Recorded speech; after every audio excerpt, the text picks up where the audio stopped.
पिछले कुछ वर्षों में गिनी फाउल पक्षी का पालन तेजी से बढ़ा है। इसे मांस और अंडे के लिए पाला जा सकता है। इसकी सबसे अच्छी बात ये होती है कि इसके पालन में बहुत ज्यादा लागत नहीं लगानी पड़ती, साथ ही बाजार में इसका दाम भी अच्छा मिल जाता है। इसी बात को ध्यान में रखते हुए अगर आप भी इसका पालन करना चाहते हैं तो इसके बारे में जानकारी के लिए मिलते हैं पशु वैज्ञानिक डॉक्टर सुशील प्रसाद से।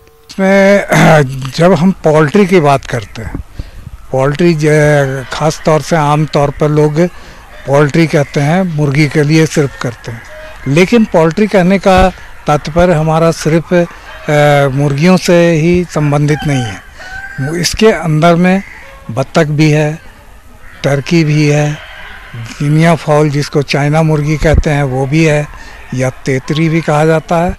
गिनी फाउल का पालन कम पूंजी वाले किसान बड़े आराम से कर सकते हैं, लेकिन आसपास अच्छी जगह होनी चाहिए जहां ये पक्षी घूम फिर सके और बाहरी चीजें खा सके।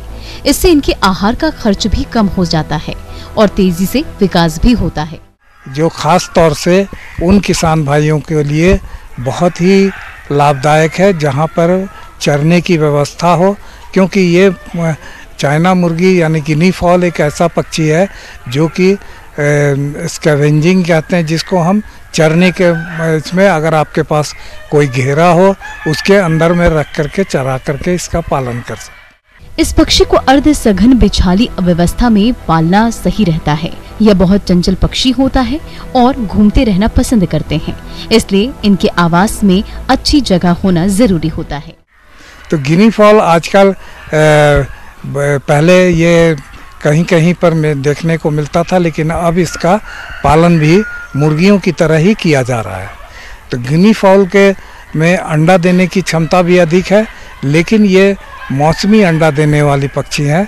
अप्रैल से जैसे देना शुरू किया सितंबर तक, तो ये इनका अंडा भी थोड़ा नुकीला होता है एक तरफ और चौड़ा होगा दूसरी तरफ। इसके अंडे में कोलेस्ट्रॉल, जो आजकल कहते हैं कि अंडा खाने से कोलेस्ट्रॉल बढ़ जाता है, तो लेकिन गिनी फाउल एक ऐसा पक्षी है जिसके अंडे में कोलेस्ट्रॉल की मात्रा बहुत ही कम है।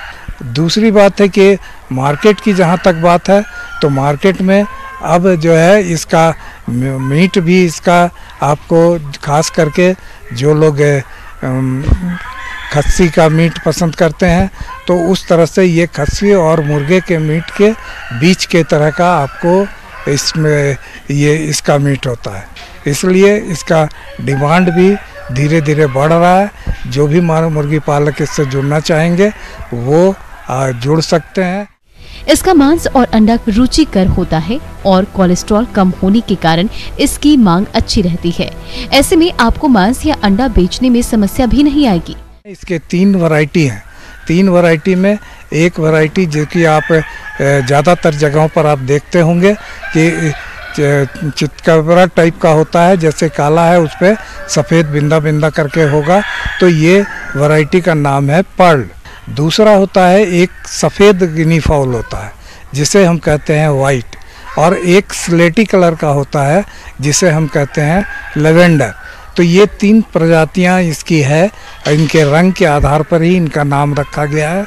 और इसका पालन के लिए आप जिस तरह से मुर्गी पालन कर रहे हैं, अगर आप के पास व्यवस्था चराने की नहीं हो तो आप इसके मुर्गियों की तरह भी पालन कर सकते हैं, लेकिन इसको बिल्कुल बंद करके मत रखिए। इसके साथ इसके घूमने के लिए जगह चाहिए। इसमें इनका बढ़वारी भी अच्छा होता है, अंडा उत्पादन भी ज़्यादा अच्छा होगा। जैसे कि इस पक्षी के पालन में आहार पर खर्च कम आता है, लेकिन अगर आवास में रखकर पालन करते हैं तो खर्च भी बढ़ेगा और इनका विकास भी धीमे ही होगा। इसलिए इनको रोज 5 घंटे घूमकर खाने के लिए जरूर छोड़ें। यह फसलों को बिल्कुल नुकसान नहीं करते हैं और 50% तक आहार का खर्चा बचता है। बाहर घूमने के बावजूद इनको घर में भी आहार जरूर दें। इनको वही आहार दिया जाता है जो आहार मुर्गियों को दिया जाता है। जो मुर्गियों के लिए जो स्टार्टर, ग्रोअर, लेयर, ये 3 फेज का जो दाना है मुर्गी का आहार है, वही आहार आप इसमें भी प्रयोग कर सकते हैं। इसमें बीमारियों का भी प्रकोप कम है कि जो भी अगर इसका मरना होगा। अगर आपने इसका चूजों का प्रबंधन सही कर लिया तो समझिए बड़े होने के बाद इनमें मृत्यु दर बिल्कुल ही कम है। अगर आप 100 पक्षियों से इसकी शुरुआत करना चाहते हैं तो इतने पक्षियों को रखने के लिए लगभग 15 वर्ग मीटर जगह की जरूरत होती है, जिस पर आवास बनाने में 30,000 रुपए खर्च होंगे, जो कि कई सालों तक चलेगा। इस पक्षी को मांस उत्पादन के लिए तैयार होने में लगभग 3 से 4 महीने का समय लगता है।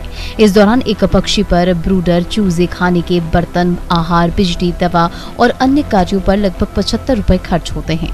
इस प्रकार से 100 पक्षियों पर 7,500 रुपए खर्च होते हैं और एक पक्षी लगभग 150 रुपए के हिसाब से बिकता है, जिससे कुल आय 15,000 रुपए तक होती है और लागत घटाकर शुद्ध आय के रूप में 7,500 रुपए 1 लाट से मिलता है और एक साल में लगभग 3 लाट आसानी से निकलता है, जिससे साल की शुद्ध आमदनी 100 पक्षियों से 22,500 रुपए होती है।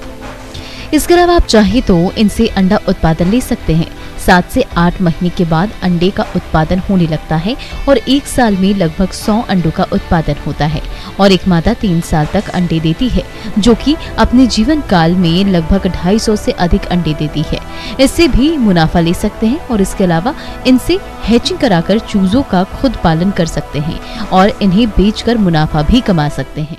ये देखिए, इसके लिए अगर इन्हें चूजों की प्राप्ति के लिए गिनी फाउल का फार्म और कहीं पे तो इस तरह का फार्म है नहीं। आपको इज्जत नगर बरेली में केंद्रीय पक्षी अनुसंधान केंद्र है, वहाँ पर आपको संपर्क स्थापित करेंगे तो गिनी फाउल का चूजा या अंडा वहाँ से प्राप्त किया जा सकता है और वहाँ से प्राप्त करके अगर आप उसे हैचिंग कराना चाहते हैं तो कहीं भी आप हैचिंग करा सकते हैं। ये इनका चूजों का हैचिंग 28 दिन में होता है और या चूजे लाना चाहते हैं तो वहाँ से आपको चूजा या अंडा दोनों ही उपलब्ध हो जाएगा।